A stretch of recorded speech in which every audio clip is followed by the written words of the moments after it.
62वें convocation के stage पर IIT Madras के स्टूडेंट्स ने एक हिस्टोरिक मूवमेंट विटनेस किया। चीफ गेस्ट बने थे देश के national security advisor Ajit Doval.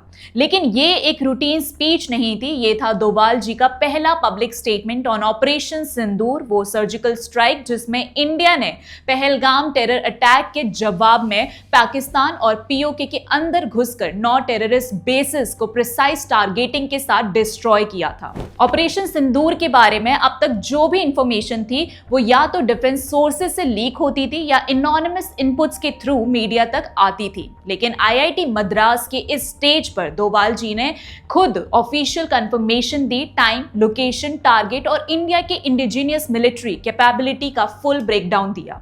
ये स्पीच सिर्फ स्टूडेंट्स के लिए एक कॉन्वोकेशन एड्रेस नहीं थी, ये पूरा देश सुन रहा था। We decided to have 9 terrorist targets in the crisscross of Pakistan. It was not on the border area something, which we thought were there this way. We missed none. We hit nowhere else except that. Ajit Doval ji ने सिर्फ facts नहीं बताए बल्कि world को एक clear message दिया। India will not tolerate terror and India will hit back fast, hard and clean. Ajit Doval ने operation सिंदूर का एग्जैक्ट ब्लूप्रिंट आईआईटी मद्रास के स्टेज पर शेयर किया, बिना किसी एम्बिग्यूटी के, पूरी क्लैरिटी के साथ। उन्होंने बताया कि ये ऑपरेशन 7 मई की रात 1 बजे शुरू हुआ और सिर्फ 23 मिनट में कंप्लीट हो गया। एक एक टारगेट पहले से मैप्ड था, इंटेलिजेंस और टेक्नोलॉजी दोनों का सर्जिकल यूज किया गया। 9 टेरर लॉन्च पैड्स जो पाकिस्तान और पीओके के अंदर डीप तक थे, उन्हें पिन पॉइंट एक्यूरेसी के साथ टारगेट किया गया। डोभाल जी ने साफ कहा, वी मिस्ड नन, ना कोई कोलैटरल डैमेज, ना किसी सिविलियन एरिया को छुआ गया। ये कोई बॉर्डर स्किर्मिश नहीं थी, ये था एक calculated high precision military strike जो दुनिया को दिखा रहा था कि इंडिया सिर्फ रिएक्ट नहीं करता, इंडिया स्ट्रेटेजिकली रिस्पॉन्ड करता है, बिना नॉइस के, बिना ओवर रिएक्शन के, लेकिन पूरा इंपैक्ट के साथ। इस ऑपरेशन ने यह भी प्रूव किया कि इंडिया की मिलिट्री कैपेबिलिटी सिर्फ डिफेंसिव नहीं है, ऑफेंसिव प्रिसिजन तक पहुंच चुकी है, और वो भी देसी सिस्टम्स के दम पर। You tell me one photograph, one imagery. In these days, these imageries are from the satellites all over the world. They are this thing, which shows any Indian damage being done, even a glass pane having been thrown. Ajit Doval की speech का सबसे impactful हिस्सा तब आया जब उन्होंने foreign media, specially New York times को directly challenge कर दिया। उन्होंने कहा, show me one photograph, one imagery, not even a glass pain was broken on Indian side. ये एक बोल्ड पब्लिक रिब्यूटल था उन सभी हेडलाइंस के लिए जो बार बार ये क्लेम कर रहे थे कि पाकिस्तान ने इंडिया को सिग्निफिकेंट डैमेज पहुंचाया।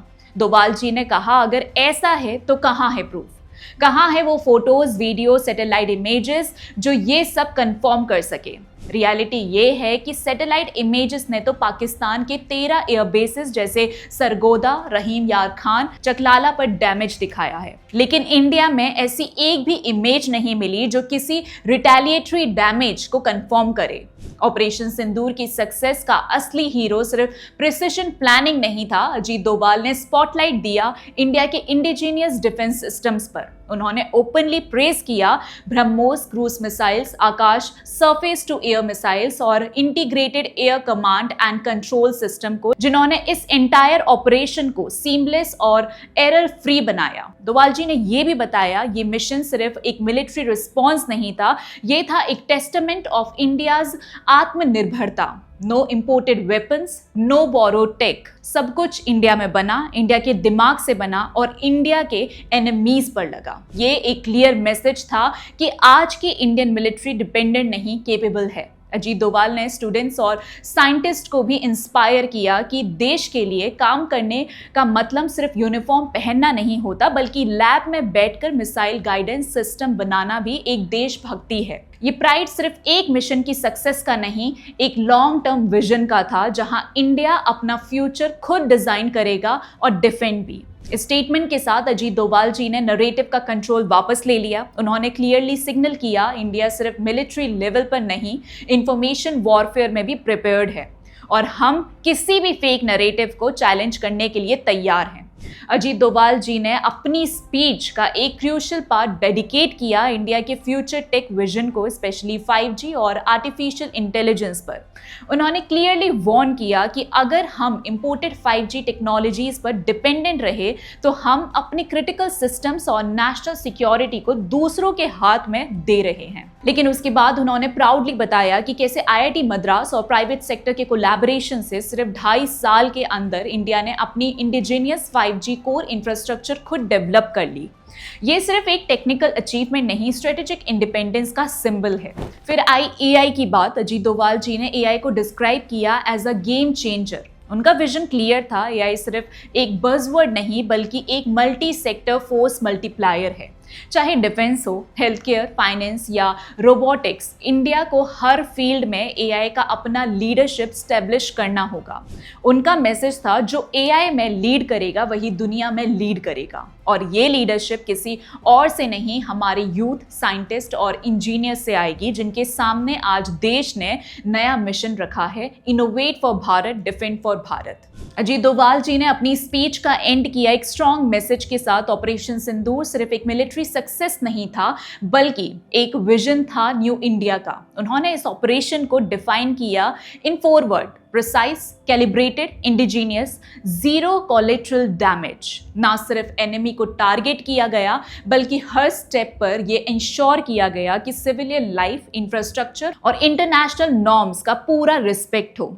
ये था इंडिया की स्ट्रेटेजिक मैच्योरिटी, जिसमें इमोशन नहीं एग्जीक्यूशन बोलता है। और दोस्तों, फिर उन्होंने स्टेज से डायरेक्ट यंग ग्रेजुएट्स और देश के यूथ को एड्रेस किया। यह आपका टाइम है। आप वो जनरेशन हो जो सिर्फ मोबाइल ऐप नहीं, नेशनल सिक्योरिटी के सॉल्यूशंस भी डिजाइन कर सकते हैं। डोभाल जी का कॉल क्लियर था: embrace technology, innovate in India and build for India. जो स्टूडेंट्स आज IIT मद्रास की कॉन्वोकेशन रोब्स पहने खड़े थे, उनमें से कल के मिसाइल साइंटिस्ट, AI इनोवेटर्स और साइबर वॉरियर्स निकलने वाले हैं। उन्होंने कहा, देश को सिर्फ प्रोटेक्ट नहीं, लीड भी करना है, और वो लीडरशिप इंपोर्टेड आइडिया से नहीं, अपनी सोच से आएगी।